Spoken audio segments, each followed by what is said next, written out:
स्वागत है आपका अपने YouTube channel point two point study में। तो आई होप आप सब अच्छे होंगे, खूब सारी मेहनत कर रहे होंगे। तो गाइस आज आपके लिए जो है स्टैटिक जीके के 30 इंपॉर्टेंट क्वेश्चन लेके आया हूँ। तो वीडियो को पूरा देखना और चैनल को सब्सक्राइब करना, ठीक है। तो आज जो है आपके लिए टारगेट है, अगर आपके 30 में से आपके जो 28 क्वेश्चन ठीक हो गए हैं तो आपकी तैयारी जो है बिल्कुल परफेक्ट जा रही है। अगर आपके जो 25 से ऊपर कम से 25 से ऊपर नंबर है तो आपकी तैयारी जो है लगभग ठीक है। अगर आपकी 20 से ऊपर है तो आपको थोड़ी सी मेहनत और करनी पड़ेगी। अगर 20 से कम है तो आपको तैयारी अभी छोड़ देनी चाहिए। अगर आप लगता है कि आपको तैयारी और करनी है, अगर सिलेक्शन लेनी है तो आपको 20 से लेकर 28 तक जो आपको तैयारी करनी पड़ेगी। तो इसमें जो स्ट्रेटेजी से रिलेटेड क्वेश्चन है, तो ये प्रीवियस ईयर एग्जाम के क्वेश्चन पेपर हैं। तो प्लीज़ वीडियो को पूरा देखना और जिनको भी कंटेंट अच्छा लगे प्लीज़ कमेंट सेक्शन में जरूर बताना और अपने मार्क्स जरूर बताना कमेंट सेक्शन में, ठीक है। तो आ जाइए फर्स्ट क्वेश्चन डिस्कस करते हैं। तो भारत में राष्ट्रीय आय का आंकलन सबसे पहले किसने किया था? तो सरदार पटेल ने किया था, या महालनोबिस ने किया था, या दादा भाई नौरोजी ने किया था, तो VKRV राव ने किया था। तो इसका राइट आंसर क्या होगा? तो भारत में राष्ट्रीय आय का आंकलन सबसे पहले किसने किया था? तो इसका right answer option number C यानी कि दादा भाई नौरोजी ने किया था। यानी कि एक बहुत फेमस पुस्तक है, उसका नाम है the British un British rule of India, ठीक है। अन ब्रिटिश रूल, याद रखेंगे, un British rule of India. ये इनकी एक बहुत अच्छी पुस्तक है जो परीक्षा में आपसे पूछा जाता है, ठीक है, याद रखेंगे। और सरदार पटेल की सबसे लंबी मूर्ति कहाँ पे और किस राज्य में है? तो गुजरात राज्य में है, ठीक है। कौन से द्वीप में है? केवड़िया द्वीप, केवड़िया जो द्वीप है वहां पे इसकी सबसे लंबी जो है मूर्ति है सरदार पटेल की, ठीक है। सरदार पटेल ने किस आंदोलन में जो है सरदार किस आंदोलन में भाग लिया था जिससे इनको जो है वहां पे सरदार की उपाधि दी गई थी? तो वो कौन सा सत्याग्रह था? तो वो बारदोली सत्याग्रह था, ठीक है, बारदोली सत्याग्रह था, जिसमें जो वहां पे वहां की महिलाओं ने जो है सरदार की उपाधि दी थी, ठीक है, याद रखेंगे। नेक्स्ट क्वेश्चन है, हम देख लेते हैं क्वेश्चन नंबर 2। तो किस देश का आर्थिक विकास किस पर निर्भर करता है? तो प्राकृतिक संसाधन पर, बाजार का आकार पर, या पूंजी निर्माण में? ऑप्शन नंबर डी यानी कि उपयुक्त सभी। तो क्वेश्चन नंबर 2 का राइट आंसर क्या होगा? तो ऑप्शन नंबर डी यानी कि किसी आर्थिक विकास किस पर निर्भर करता है, तो ये सभी जो है जरूरी होते हैं। तो इस पे जो है बाजार नियंत्रण करता है, देश का आर्थिक व्यवस्था नियंत्रण करता है। नेक्स्ट हमारे पास क्वेश्चन नंबर 3, WTO का मुख्यालय कहाँ पे है? न्यूयॉर्क में है, जिनेवा में है, उरुग्वे में है, या ऑप्शन नंबर डी दोहा में है? तो WTO का मुख्यालय कहाँ पे है? वर्ल्ड ट्रेड ऑर्गेनाइजेशन का मुख्यालय कहाँ पे है? तो अब क्वेश्चन नंबर 3 करेक्ट आंसर होगा यानी कि ऑप्शन नंबर बी यानी कि जिनेवा में इसका मुख्यालय है, ठीक है। नेक्स्ट क्वेश्चन हमारा क्वेश्चन नंबर 4, मुद्रा आपूर्ति किसका द्वारा नियंत्रित की जाती है? तो वित्त आयोग द्वारा, योजना आयोग द्वारा, व्यावहारिक बैंक द्वारा, या भारतीय रिजर्व बैंक द्वारा? तो मुद्रा आपूर्ति जो है द्वारा किसके द्वारा नियंत्रित की जाती है? तो क्वेश्चन नंबर 4 का राइट आंसर क्या होगा? तो क्वेश्चन नंबर 4 का right answer option number D यानी कि भारतीय रिजर्व बैंक द्वारा की जाती है, RBI द्वारा की जाती है। RBI का निर्माण जो है किस अधिनियम के द्वारा हुआ है? तो 1934 के अधिनियम द्वारा जो है ये भारतीय रिजर्व बैंक की स्थापना हुई है, याद रखेंगे इसको भी। नेक्स्ट क्वेश्चन हमारा क्वेश्चन नंबर 5, भारत में सबसे ऊंचा जलप्रपात कौन सा है? तो हैगिनकल प्रपात है, ये शिमला प्रपात है, ये जोग प्रपात है, या कोटालकम प्रपात है? तो क्वेश्चन नंबर 5 का राइट आंसर क्या होगा? भारत में सबसे ऊंचा जलप्रपात कौन सा है? तो उसका राइट आंसर होगा ऑप्शन नंबर सी यानी कि जोग प्रपात है, ठीक है। ये कहाँ पे? ये कर्नाटका में है। और किस नदी पे? ये शरावती नदी पर स्थित है, ठीक है, याद रखें इसको। कहाँ पे? ये शरावती नदी पर स्थित है। ये भी क्वेश्चन पूछ लिया जाता है, तो याद रखेंगे। नेक्स्ट हमारा क्वेश्चन नंबर 6, जूट उत्पादन में सबसे प्रचुर देश कौन सा है? यानी कि जूट उत्पादन में सबसे आगे देश कौन सा है, प्रदेश कौन सा है? तो तमिलनाडु है, पश्चिम बंगाल है, उड़ीसा है, ये केरल है। तो जूट उत्पादन में सबसे आगे राज्य कौन सा है? तो क्वेश्चन नंबर 6 का राइट आंसर ऑप्शन नंबर ई यानी कि पश्चिम बंगाल इसका राइट आंसर होगा, ठीक है। नेक्स्ट हमारे पास क्वेश्चन है, क्वेश्चन नंबर 7 हमारे पास, निम्नलिखित में से कौन सा देश पालक स्ट्रेट से जुड़े हुए हैं? तो पाकिस्तान एवं पाक स्टेट से जुड़े हुए हैं, यानी कि पाक स्टेट मैंने आपको कल बताया था कि स्टेट के बारे में क्या होता है। अगर आपको स्टेट के बारे में नहीं पता है तो कॉन्टिनेंटल की भी एक वीडियो डाली है मैंने, उसको आप वीडियो को जरूर देख लें। तो स्टेट का होता है यानी कि दो साइडों से जो समुद्र होता है और बीच में जो एक छोटा सा पार्ट होता है यानी कि भूमि का छोटा सा पार्ट, उसको बोलते हैं पाक स्टेट, ठीक है, स्टेट उसको बोलते हैं। तो पाक स्टेट किस दो देशों के बीच में है? तो पाकिस्तान और चीन के बीच में, भारत और श्रीलंका के बीच में, उत्तर कोरिया और दक्षिण कोरिया के बीच में, ये ब्रिटेन एवं फ्रांस के बीच में। तो ये बहुत आसान क्वेश्चन है, तो उसका राइट आंसर होगा कि भारत और श्रीलंका के बीच में जो है पाक स्टेट है, याद रखेंगे इसको, ठीक है, पाक स्टेट है, इसको जो है जल संधि भी बोलते हैं, ठीक है। नेक्स्ट हमारे पास, भारत में किस राज्य को चावल का कटोरा कहा जाता है? तो तमिलनाडु को, आंध्र प्रदेश को, या कर्नाटक को, या केरल को? तो भारत को किस राज्य को चावल का कटोरा कहा जाता है? तो क्वेश्चन नंबर 8 का राइट आंसर होगा ऑप्शन नंबर बी, यानी कि आंध्र प्रदेश को जो है चावल का कटोरा कहा जाता है। ठीक है, तो साइलेंट वैली कहाँ पे है? तो साइलेंट वैली जो है केरल में पाई जाती है, ये भी क्वेश्चन पूछा जाता है। ठीक है, तमिलनाडु का कौन सा जो एक फेमस नृत्य है, जो आप मेरे को कमेंट सेक्शन में बताएंगे। ठीक है, भरतनाट्यम कहाँ का है, जो फेमस नृत्य है वो कहाँ का है, भरतनाट्यम। और कुचिपुड़ी कहाँ का है, ये भी आप मेरे को कमेंट सेक्शन में बताएंगे, कुचिपुड़ी किस राज्य का जो नृत्य है। नेक्स्ट क्वेश्चन हमारा क्वेश्चन नंबर 9, पहली बार परमाणु बम कहाँ फेंका गया था? तो नागासाकी में, हांगकांग में, या टोक्यो में, या हिरोशिमा में फेंका गया था। क्वेश्चन नंबर 9 का राइट आंसर होगा यानी कि ऑप्शन नंबर डी, इनकी फर्स्ट जो परमाणु बम फेंका गया था वो हिरोशिमा में फेंका गया था। ठीक, किसके द्वारा फेंका गया था और कब फेंका गया था, यह मेरे को कमेंट सेक्शन में जरूर बताएंगे। नेक्स्ट हमारे पास ओजोन परत कहाँ पाई जाती है?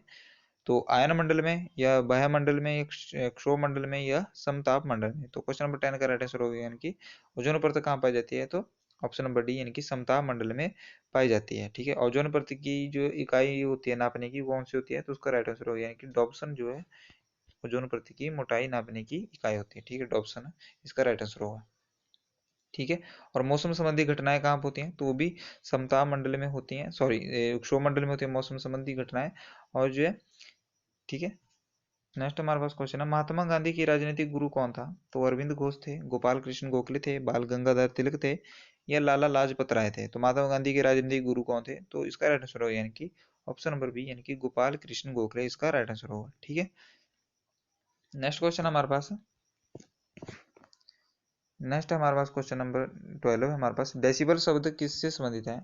तो वायु से, भूमि से, ध्वनि से, या जल से। तो डेसिबल जो है किससे संबंधित है? तो ये ध्वनि से संबंधित है, यानी कि ध्वनि की इकाई को नापने में कौन सा होता है? तो डेसिबल इसका राइट आंसर होगा। ठीक है, क्वेश्चन नंबर 13 हमारे पास, अंग महाजनपद की राजधानी कहाँ थी? तो वैशाली में थी, कौशाम्बी में थी, या श्रीवस्ती में थी, या चंपा में थी।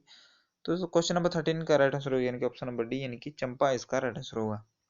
नेक्स्ट हमारे पास क्वेश्चन नंबर 14, तो सात घाटी किस राज्य में स्थित है? यह साइलेंट वैली तो असम में है, केरल में है, अरुणाचल प्रदेश में, तमिलनाडु में है। तो 14 का राइट आंसर होगा यानी कि ऑप्शन नंबर बी, केरल में स्थित है। याद रखेंगे, मैंने अभी बोला साइलेंट वैली कहाँ पे है ये? तो केरल में स्थित है। ठीक है, और सिलिकॉन वैली कहाँ पे है? तो बेंगलुरु में। ये सिलिकॉन वैली किसको बोलते हैं? ये बेंगलुरु को कहते हैं। नेक्स्ट हमारे पास क्वेश्चन नंबर 15, सुनामी का मुख्य कारण क्या है? तो चक्रवात है, ज्वालामुखी है, चंद्रमा का आकर्षण है, या समुद्री सतह पर भूकंप। तो सुनामी का मुख्य कारण क्या है? तो 15 का राइट आंसर क्या होगा? 15 का right answer option number D, यानी कि समुद्री सतह पर भूकंप इसका राइट आंसर होगा। क्वेश्चन नंबर 16 हमारे पास, भारत का केंद्रीय औषध अनुसंधान संस्थान कहाँ स्थित है? तो दिल्ली में है, लखनऊ में है, चेन्नई में है, ये बेंगलुरु में है। तो केंद्रीय, भारत का केंद्रीय औषध अनुसंधान कहाँ पे है? तो 16 का राइट आंसर क्या होगा? ऑप्शन नंबर बी, यानी कि लखनऊ में ये स्थित है। ठीक है, नेक्स्ट हमारे पास क्वेश्चन है, मानव विकास सूचकांक किसने जो है विकसित किया था? तो ह्यूमन डेवलपमेंट इंडेक्स जो है किसने विकसित किया है? तो अमर्त्य सेन ने, मोंटेक सिंह ने, या महबूब उल हक ने, या फ्रीडमैन ने।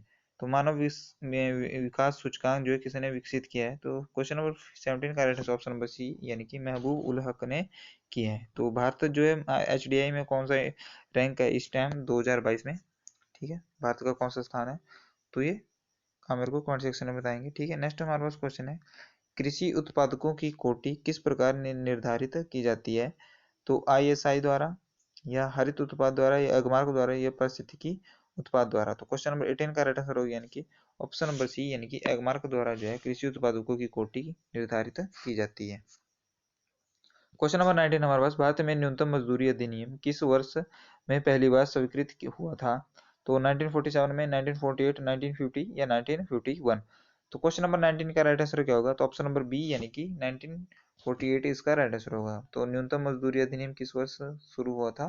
तो 1948 इसका राइट आंसर होगा। नेक्स्ट हमारे पास क्वेश्चन नंबर 19, भारत में न्यूनतम मजदूरी अधिनियम किस वर्ष शुरू हुआ? ये क्वेश्चन रिपीट हो गया, तो 1948 इसका राइट आंसर है। नेक्स्ट हमारे पास 20, इंसुलिन का आविष्कार किसने किया था? तो एडवर्ड जेनर ने, या एफ बेंटिंग ने, या S. A. वेक्समैन ने, या रोनाल्ड रॉस ने। तो क्वेश्चन नंबर 20 का राइट आंसर क्या होगा? तो ऑप्शन नंबर बी, यानी कि एफ बेंटिंग इसका राइट आंसर होगा। ठीक है, इंसुलिन का आविष्कार किसने किया था? तो एफ बेंटिंग ने किया था। एडवर्ड जेनर ने किस चीज की खोज की थी? तो कौन सा टीका था जिसकी जो एडवर्ड जेनर ने खोज की थी? और मेरे को आप बताएंगे कि लुई पास्चर ने कौन से टीके की खोज की थी? ठीक है, लुई पास्चर ने कौन सी टीके की खोज की थी और एडवर्ड जेनर ने किसकी खोज की थी। ठीक है, नेक्स्ट क्वेश्चन हमारे पास, अमेरिका की खोज किसने की थी, वास्को डी गामा ने, ये अमुदसे ने, ये कैप्टन कुक ने, ये कोलंबस ने। तो अमेरिका की खोज किसने की थी, तो कोलंबस ने की थी। कब की थी, 1492 ईस्वी में की थी। वास्को डी गामा ने किसकी की थी, तो भारत की खोज की थी वास्को डी गामा ने, और कब की थी, 1498 ईस्वी में की थी। और भारत में आने वाले पहले पुर्तगाली कौन थे, तो वास्को डी गामा ही पहले पुर्तगाली थे, ये भी याद रखेंगे। नेक्स्ट हमारा क्वेश्चन नंबर 22, नासिक किस नदी के किनारे है स्थित है, तो महानदी के किनारे है, गोदावरी के किनारे है, कृष्णा नदी के किनारे है, ताप्ती नदी के किनारे है। तो क्वेश्चन नंबर 2 का राइट आंसर होगा यानी कि ऑप्शन नंबर बी, यानी कि गोदावरी के किनारे जो है नासिक स्थित है। नेक्स्ट हमारे पास क्वेश्चन है, पेनिसिलिन किसके द्वारा प्राप्त की जाती है, तो फफूंद द्वारा, ये जीवाणु द्वारा, वायरस द्वारा, ये सेबल द्वारा। तो क्वेश्चन नंबर 23 का राइट आंसर होगा यानी कि ऑप्शन नंबर ए, यानी कि पेनिसिलिन जो है फफूंद द्वारा जो है प्राप्त की जाती है। नेक्स्ट नंबर 24 क्वेश्चन, पित्त का स्रोत क्या है, तो पित्ताशय है, अग्नाशय है, ये पित्त वाहिनी है, ये ऑप्शन नंबर डी यानी कि यकृत है। तो 24 का राइट आंसर क्या होगा, ऑप्शन नंबर डी, यानी कि पित्त का स्रोत क्या है, ऑप्शन नंबर डी यानी कि यकृत इसका राइट आंसर होगा। नेक्स्ट हमारा क्वेश्चन 25, निम्नलिखित में से कौन सा पृक्षपत्र भूमि से वायु में जाने वाला पृक्षपत्र है, तो त्रिशूल है, अग्नि है, ब्रह्मोस है, या सागरिका है। तो क्वेश्चन नंबर 25 का राइट आंसर क्या होगा, तो अग्नि, वायु से जाने वाला पृक्षपत्र कौन सा है, यानी कि अर्थ टू वायु। ठीक है, कौन सा जो है एक बनाई है मिसाइल कौन सी है, तो 25 का राइट आंसर क्या होगा, तो ऑप्शन नंबर ए यानी कि त्रिशूल इसका राइट आंसर होगा। ठीक है, यानी कि एयर टू एयर, और ठीक है। तो नेक्स्ट हमारा क्वेश्चन है 26, किस देश में विक्रम संवत आधिकारिक विक्रम संवत संवत आधिकारिक कैलेंडर है, तो किस देश में जो है विक्रम संवत है, तो फिजी है, मॉरिशस है, इंडोनेशिया, ये नेपाल है। तो 26 का राइट ऑप्शन नंबर डी, यानी कि नेपाल में जो है विक्रम संवत आधिकारिक कैलेंडर स्थित है। ठीक है, नेक्स्ट क्वेश्चन हमारा क्वेश्चन नंबर 27, गांधी जी द्वारा सन 1933 में तक संपादित समाचार पत्र का नाम क्या था, तो सर्वोदय था, आर्य था, टाइम्स ऑफ इंडिया था, यंग इंडिया था। तो 27 का राइट आंसर होगा यानी कि ऑप्शन नंबर डी, यानी कि यंग इंडिया जो है किसका समाचार पत्र है, तो महात्मा गांधी द्वारा जो है ये एक समाचार पत्र है। ठीक है, नेक्स्ट क्वेश्चन हमारे पास क्वेश्चन नंबर 28, भारतीय समाज सेवक की स्थापना किसने की थी, तो बाल गंगाधर तिलक ने, गोपाल कृष्ण गोखले ने, ये सुरेंद्रनाथ बनर्जी ने, या दादा भाई नौरोजी ने। तो 28 का राइट आंसर होगा हमारा ऑप्शन नंबर बी, यानी कि गोपाल कृष्ण गोखले इसका राइट आंसर होगा। भारतीय समाज सेवा की स्थापना किसने की थी, गोपाल कृष्ण गोखले, जो महात्मा गांधी के राजनीतिक गुरु थे, याद रखेंगे। नेक्स्ट 29 क्वेश्चन हमारे पास आज का सेकंड लास्ट क्वेश्चन है, तो अंग्रेजों द्वारा निम्नलिखित में से किस क्रांतिकारी को फांसी की सजा दी गई थी, तो जतिन दास, चंद्रशेखर आजाद, कल्पना दत्त, या राजगुरु। तो अंग्रेजों द्वारा निम्नलिखित किस क्रांतिकारी को फांसी दी गई थी, तो 20 राइट आंसर होगा यानी कि ऑप्शन नंबर डी, यानी कि राजगुरु सुखदेव को जो है इनको फांसी दी गई थी। ठीक है, लास्ट क्वेश्चन हमारा, मोती मस्जिद निम्नलिखित में से किस नगर में स्थित है, तो आगरा में है, जयपुर में है, ये अहमदाबाद में है, ये लाहौर में है। तो 30 का राइट आंसर होगा यानी ऑप्शन नंबर ए, यानी कि आगरा में स्थित है। तो गाइस ये थे आज के अभी 30 क्वेश्चन। तो आई होप आपको वीडियो अच्छी लगी हो, तो जिसके भी 28 क्वेश्चन ठीक हुए हैं तो वो अपनी तैयारी जो है और थोड़ी सी मजबूत करें, और कम से कम 30 से में से 30 क्वेश्चन जो है लाने की कोशिश करें, तो आपकी सिलेक्शन पक्की है। और जिसके जो है 20 से ऊपर नंबर बने हैं तो उनको तो बहुत मेहनत करनी पड़ेगी, तो अभी से स्टार्ट कर दें अपनी मेहनत को, थोड़ा सा और जो है बूस्टअप करें। और जिनसे 20 से कम है वो तो सिलेक्शन की छोड़ ही दें, अगर आपको सिलेक्शन लेनी है तो आपको दिन रात पढ़ाई करनी पड़ेगी। तो गाइज ये थी आज की वीडियो, अगर कंटेंट अच्छा लगा हो तो वीडियो में कमेंट सेक्शन में जरूर बताना कि आपके मार्क्स कितने बने हैं, और वीडियो को लाइक कर देना और चैनल को सब्सक्राइब कर देना। तो यहीं पे वीडियो समाप्त करते हैं। जय भारत, धन्यवाद।